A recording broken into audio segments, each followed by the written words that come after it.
In the last hour, 6 former Mississippi officers were sentenced to 15 to 45 years in prison on state charges in the assault and torture of 2 black men. The officers pleaded guilty to charges including hindering prosecution, burglary, home invasion, and aggravated assault. Now, this all comes after the group, which called themselves the Goon Squad, also pleaded guilty to separate federal charges last year, and they were sentenced to terms of 10 to 40 years in prison. NBC News correspondent Priya Sridhar is live outside the courthouse in Brandon, Mississippi for us this afternoon. Priya, walk us through the details of the state sentences these men are facing and how this connects to what they've already been convicted of federally.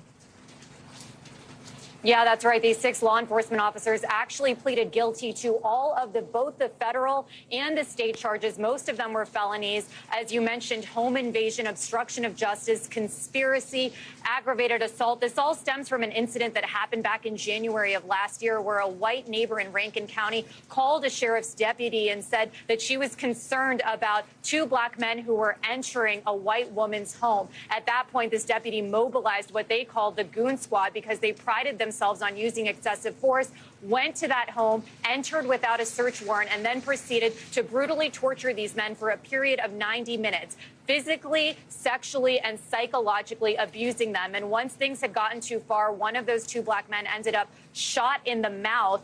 The law enforcement officers realized they had to cover it all up, so they planted methamphetamine and a gun, according to court records, and actually charged the men with drug possession. But of course, since then, things have been reversed, and now these men are facing their own jail sentences.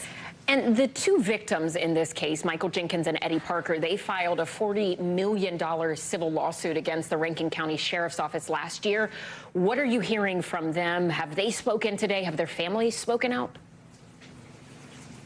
Yeah, we heard from the victims and their families, and they called the sentences today monumental, especially since what the state was recommending, which was actually half of what the judge ended up imposing today. They did deliver victim impact statements inside of the courtroom through their attorney, Malik Shabazz. Let's take a listen to the words of Eddie Parker, one of those 2 victims. My life was not perfect, but it was mine. I doubt if I'll ever experience it again. I wish I didn't have to experience the memory of this torture session, but I can't do that either. I can't erase my memories, but I will struggle to live on.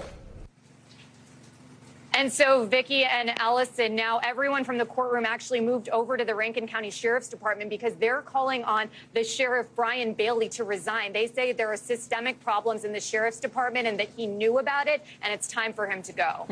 All right, and that civil lawsuit is a $400 million lawsuit. We'll keep following this. Priya, thank you so much. We appreciate it. Thanks for watching. Stay updated about breaking news and top stories on the NBC News app or follow us on social media.